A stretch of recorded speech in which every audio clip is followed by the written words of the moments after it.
Hey folks, welcome to Horsemanship 101 again today. I want to get into some actual training basics rather than just talking about various things. I got all three horses in the corral here today, all haltered up and ready to work, so we think, hope so anyhow.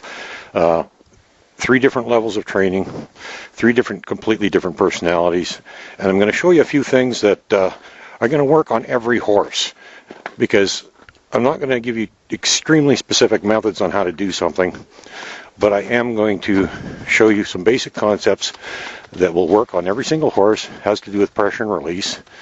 See, I just put pressure on her with the halter to make her come forward, and now I'm going to stop her. Okay, there's pressure. Now, this guy's going to be he's a troublemaker on a good day, and it's one of the things I talk about safety. When you're working with more than one horse at a time, or you got more than one in the same area, it's a safety hazard, because I not only have to watch the one I'm working for, I got to watch this guy, because he's a troublemaker, and he will make my horse move. And if I'm in the wrong place at the wrong time, I can get hurt. So you've got to pay attention when you're working with more than one horse. I don't recommend it. Always isolate your horse into a round pen, a corral, or something, and just work with one at a time. Okay. Now, one of the most basic things I talk about, pressure and release training. Now, the pressure doesn't have to be really physical. With this little horse, she's actually fairly well trained, although she's still relatively green. But her age and maturity and, just her calm nature make her pretty easy to work with. But just because she's well trained, sometimes I have to apply a little pressure right off the bat. The next time I ask for something, I don't even have to touch her, but even in training, I never use more pressure than I have to. So first thing I'm going to show you, I'm going to make her move her head. As you can see, I'm barely touching her. All just my fingertips, she's turned her head. Now, if I want to actually make her move her whole body, if I want to make her turn, I'm going to touch her neck and her head at the same time. Just a little bit. And my position is important too, because I got to stay just enough in front of her that she doesn't go forward, not so far in front of her that she goes backwards, but I'm going to keep her turning and doing this. And you can do this with virtually any horse.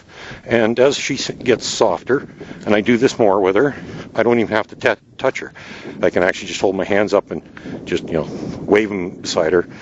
Today she's actually being a little bit not as soft as she has been sometimes, but you're seeing the principle. She's moving, she's turning around, and the muzzle is the most sensitive place on a horse. So even if it's not well trained, that's a really good place to start, is making it turn its head. It's a good place for it to learn to relieve pressure, to move to pressure. And a common myth is that all horses, it's a natural instinct for them to respond to pressure. That's not true. There are certain situations where a horse will move and give to pressure, but usually it's taught. In her case, see, I haven't done this for a while, so she's not doing anything. Do it again. Yeah, there. Now she's going to start moving. I'm going to have to push a little more pressure on than usual to get her to do what I want, but she's going to do a side pass. Normally, I don't even have to touch her to do that. See, there we go. Now she's used to it. She's listening to me. She's responding. There. Okay. Basic principle. Pressure and release. Timing is critical too. The second the horse moves, don't keep following it around, pushing as it goes. Touch it. As soon as it moves away, stop touching. Move ahead. Touch it. When it pulls away, relieve pressure. That's timing. That's pressure and release. If it does the right thing, you relieve the pressure. I touch her, she moves, I stop. I don't follow her. I hold my hand in the same place. I touch her, she pulls away, I stop. Timing is critical. Okay, that's pressure and release. Now, that's one horse. I'll do the exact same thing with the other.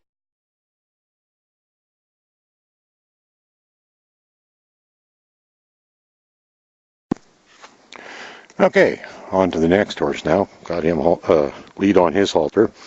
Now this one, he's one of those scenarios where I wouldn't try working with him without a lead on, because he's a rather disrespectful little fella, and there's always a chance that if I push him and try and make him do something, he's going to spin his butt around to me. So safety issue, when you're working with your horse, especially in early stages, or if it's a horse you don't know real well, always keep a lead on it.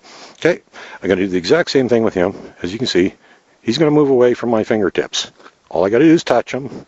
Now, if I actually want him to turn, you see he hasn't moved, but I want him to turn. I want him to spin on the forend. So I'm just going to touch his neck, touch his face, very lightly. And as soon as he moves, I stop touching. And he's really sensitive this way. He's very good, actually, in that respect. Not real respectful, but he's doing what I want. Now, my position is important. Don't want to be too far forward, or he'll just back up. Don't want to be too far back, or he'll just move forward. You know, now he's getting in his mood where I don't want to listen. Doesn't matter. He's got to listen. That's where you earn their respect. Don't let him get away with it. Okay? Keep a short lead in situations like this, and make him do what you got to do. Oh, now he's really getting stubborn there. But see, that's why I say it doesn't matter the training level, personality. This works. I'm just touching him. I'm making him turn around. If you watch the shadows, you can see the ground, you see the feet. He's moving around. He's turning in circles for me. Okay, once you learn this concept, it can work to any part of the horse. I can do the same thing with his back end. I can make his back end move the same way. I don't even have to touch him. He knows when that hand comes out that it means move. That's where I'm applying pressure. That's where I'm trying to explain. Pressure isn't necessarily a physical thing. Okay, demonstrate on that horse. Move off to the next one. This big fella here, he's a pretty good boy. But, you know, no horse is perfect, and they're all different. Like I said, different personalities, different levels of training. But I want to show you that the basic principles of pressure and release will work on every horse. Okay, I'm going to move him. Same thing. Exact same thing. Now, he's not being real soft today. But there we go. I touched him, he moved. Now, I got to be careful that he doesn't go forward. I got to keep cutting in front of him. I just keep touching him. Okay, see, I'm not even touching him now. He's moving off my hand just being there.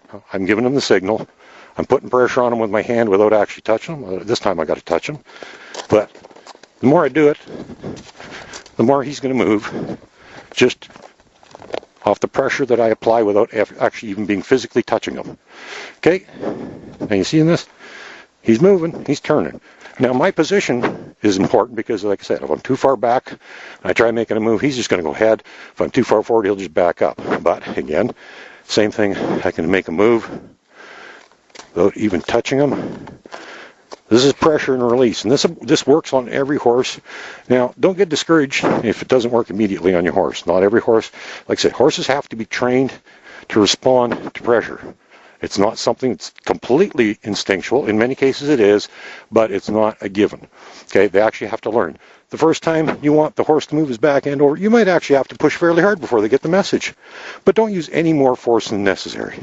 No more than necessary whatsoever. And pretty soon, you won't even have to touch them.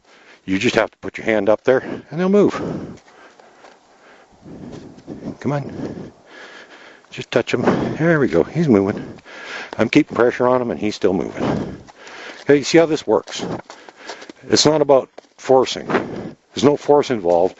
It's communication, and as you do it more, the more you do it, the softer you can be, the less it will take. Eventually, you won't even have to touch him. Watch, he'll move his head. I don't touch him. He's going to move his head. I'll touch him a little. It's okay. But that's the concept. Once the better he gets, the more you do it, the more they understand, and never ever use more force than necessary. I'm demonstrating with the front turn because it's what they call turning on the haunches, where the back end basically stays in one place and you make the front end move. I'm showing you that one first because the nose is probably the most sensitive part of the body, the face, so it's the easiest to get the horse to do this. So this is a very good place to start, is making your horse, at the very least, turn its head. And on a good day, it's going to go all the way around for you. There we go. He's a good boy. So, he's stubborn too. He has his moments. But they're all good horses. And that's what I just wanted to show you. I'm not going to bother doing this anymore. But you don't have to use any more force than necessary. Absolutely don't use any more force than necessary. And a good place to start is with the turn on the haunches, because the nose and face is the most sensitive part of the horse. So that's the easiest part to start with. Once they learn to respond to pressure there, see, it doesn't take much. It's barely touching them. And that works with every horse. All three of these horses, different levels of training. All three of them completely different personalities. This one here is even quite defiant and argumentative. He doesn't like taking orders one little bit. And yet they'll all still respond the same way. Pressure and release, That's how you apply it. That's how you use it. And starting with a turn on the haunches is a very good way to do it, because the nose is the most sensitive spot on the horse, so it's not hard to get them to do it. And you'll find out once you learn that principle, you can make your horse move in any direction you want, because once they learn to respond to your hand and what you want, the rest is pretty easy. See? It's not hard. Okay. Let that sink in for a minute. Go out and try it with your horse. Never work off lead with a horse that's green or one you don't know or you don't have a real good relationship with. It's a safety issue, huge. Always put a lead on. That's why I've got one here for all. I used it on all three. And it also gives you more control over the animal. So it can't go forward or backwards. It can't do anything but the right thing. And that's always a bonus when you're trying to train a horse or teach it something new, is making sure that when you ask for something, that it has no choice but to do the right thing. And that makes your relationship a whole lot better. Okay? Take care, folks. Go out and have some fun with your horse.